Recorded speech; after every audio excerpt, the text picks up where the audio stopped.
जब हुआ तो लोग बोल रहे थे जैसे परमाणु बम की तरह आवाज किया, धम से आवाज किया और लग रहा था बादल फट गया। उस तरीके से उसके बाद जो जितने बोगियां थी उसके बाद उतनी बोगियां जो है कि एक के ऊपर एक, इधर उधर, कोई दाएं कोई बाएं, कोई किसको दिखा रहे हैं साहब? किसको दिखा रहे हैं? रेल मंत्री अश्विनी वैष्णव जी को या मोदी जी को दिखा रहे हैं या इस भारत के सिस्टम को दिखा रहे हैं? इस भारत की सिस्टम कभी सुनने वाली नहीं है। ऐसा दुर्दांत घटनाएं भारत में कई एक बार हो गई हो। कहाँ है वो सुरक्षा कवच? जिस सुरक्षा कवच को वोटिंग बैंक बनाया जाता है, वो सुरक्षा कवच आज भारत के नागरिकों के लिए काम नहीं आता है। समझ नहीं रहे हैं आप। नन्ही नन्ही बच्चियां यहाँ पर लाश बिछी हुई थी, कोई उठाने के लिए नहीं था। और यहाँ पर क्या दिखाया जा रहा है? 11 साल की लड़की थी, 11 साल स्ट्रेचर पर लेट करके हिल रही थी। जो लड़की अपने माँ के आंचल को पकड़ करके और वो लड़की कहती कि हे माता मम्मी हमें दूध पिला दो, वो लड़की स्ट्रेचर पर लेट करके और यमराज के पास चली गई। सैकड़ों लाशें बिछ गई हैं जिसका पूछने वाला कोई नहीं है, लेकिन बताया जाएगा कि सिर्फ 4 और 5 मौतें हुई हैं। ये सरकार आपको आंकड़ों में उलझा देगी। ये सरकार SIT टीम गठित करके जांच पे जांच करवा करके आपको उलझा देगी। जांच रिपोर्ट आपको नहीं दिखाई जाएगी। मामला ठंडा होगा, फिर 6 महीने बाद भारत के किसी और कोने में इसी प्रकार का दुर्दांत घटना, ट्रेन हादसा होगा, सैकड़ों लोग मरेंगे, फिर 5, 15, 10, 15, 20, 25, 50 आपको बताया जाएगा, लेकिन आंकड़ा रहेगा 500, हमेशा छुपाया जाएगा और जनता को मूर्ख बनाया जाएगा।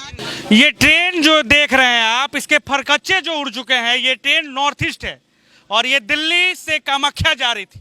किसको पता था कि वो कामाख्या जाने वाली ट्रेन आरा और बक्सर के बीच में यानी कि रघुनाथपुर में डिरेल हो जाएगी और सबसे ज्यादा क्षति अगर पहुंची है तो वो AC बोगियों की क्षति पहुंची है। और हम अभी AC बोगी के सामने हैं और देखिए किस तरीके से इसमें से टप टप जो है वो पानी चू रहा है और किस तरीके से टूटा हुआ है। ये देखिए टूट के डिरेल किस तरीके से हुआ है, दुर्घटना किस तरीके से हुआ है कि परकच्चे जो है वो उड़ चुके हैं। और ये दिखाइए किस तरीके से पटरियां जो है वो फेरबदल हो चुकी है, टूट चुकी है। और एक बोगी आपको इस साइड देखने को मिलेगा तो एक बोगी जो है उस साइड देखने को मिलेगा। पीछे का दिखाइए सीट, पीछे का सीन दिखाइए, किस तरीके से वो बोगी दिखाइए कि किस तरीके से उसके, ये बोगी आप समझिएगा कि ये बोगी नहीं है, तो ये बोगी के निचला हिस्सा है और ये बोगी साफ पलट चुकी है और पलट के जो है वो गिर चुकी है। अब देखिए इस तरीके से पटरी पे किस तरीके से जो है पूरा पटरी जो है धराशायी हो चुका है, टूट चुका है। ये देखिए किस तरीके से कई सारे चीजें जो है ट्रेन के जो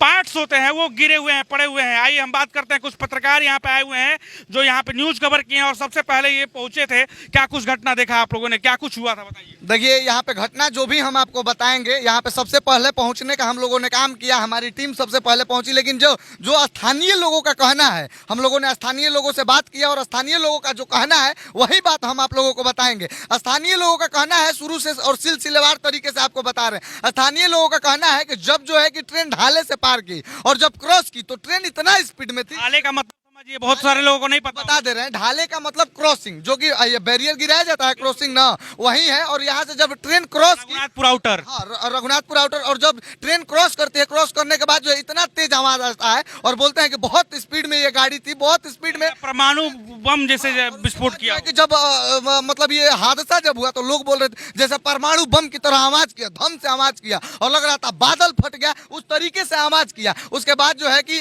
2-3 बोगियां आगे की सही सलामत शायद से है और आगे जो है कि 2-3 बोगियां के लोग भी सही सलामत है। लेकिन 2-3 बोगी जब आगे क्रॉस की उसके बाद जो जितने बोगियां थी उसके बाद उतनी बोगियां जो है कि एक के ऊपर एक, इधर उधर, कोई दाएं कोई बाएं, कोई जो देख सकते हैं पोखरा है, खाई है। एक बार दिखाइए पोखरा, आप दिखाइए, कोई पोखरे की तरफ जाती हुई बोगी नजर आई, कोई जो है कि इधर गई, कोई पटरी जो है कि उलट पुलट हो गया, कोई पटरी उखड़ गया। और सारा पटरी भी आपको दिखाने का प्रयास करेंगे। देखिए ये पटरी देख लीजिए आराम से, देखिए ये पटरी देख लीजिए, यहाँ पे पटरी का स्थिति। ये किसको आप लोग दिखा रहे हैं? हम आप ही सवाल कर रहे हैं, ये बताइए ये किसको दिखा रहे हैं साहब? किसको दिखा रहे हैं? रेल मंत्री अश्विनी वैष्णव जी को या मोदी जी को दिखा रहे हैं या इस भारत के सिस्टम को दिखा रहे हैं? इस भारत की सिस्टम कभी सुनने वाली नहीं है।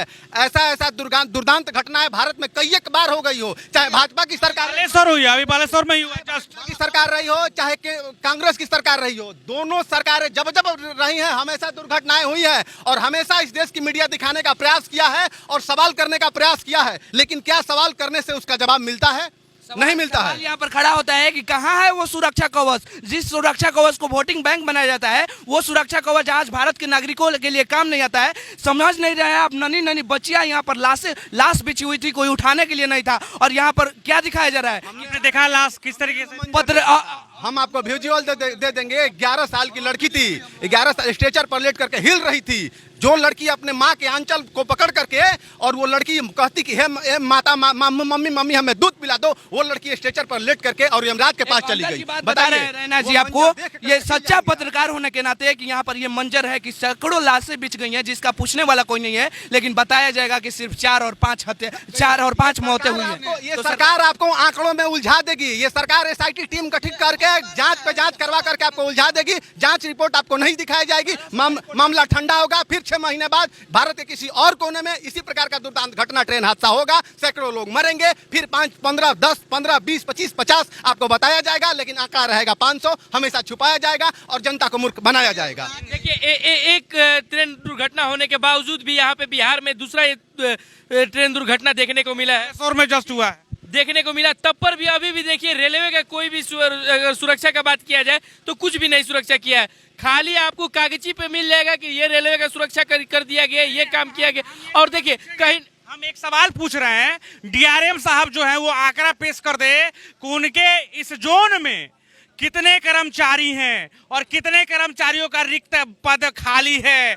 और हाँ बिल्कुल सबसे बड़ा सवाल खड़ा होता है कि जिस राज्य में एक व्यक्ति को 3-3 लोगों का काम करना पड़ रहा है तो कैसे काम करेगा, वो कैसे करेगा। सबसे बड़ा बात है कि समझिए कि अपने सिवान जिला में, छपरा जिला में बैरिकेडिंग उठाने के लिए कोई हिले नहीं है ढाबा पर, ढाला पे। प्रत्यक्षम किम प्रमाणम, प्रत्यक्ष को प्रमाण की आवश्यकता नहीं पड़ती है। आप यहाँ ग्राउंड जीरो पर मौजूद हैं, तकरीबन रात को 2-2:30 बज रहे हैं। आप बताइए कि यहाँ पर एनडीआरएफ, एसडीआरएफ और बिहार पुलिस के जवान कितने हैं यहाँ पर? क्या जिस प्रकार से हादसा हुआ है उतनी संख्या में बिहार पुलिस एनडीआरएफ की टीम है? क्योंकि है नहीं है आपके पास, कहाँ से दीजिएगा? यहाँ के स्थानीय लोग यहाँ पर मदद कर रहे हैं लोगों का। स्थानीय लोगों से अगर जब हम लोग बात की तो वो लोग कह रहे थे कि ऑफ कैमरा कि भैया हम लोग पुलिस तो 1 घंटे के बाद आया है, बरापुर थाना यहाँ का 1 घंटे के बाद आया।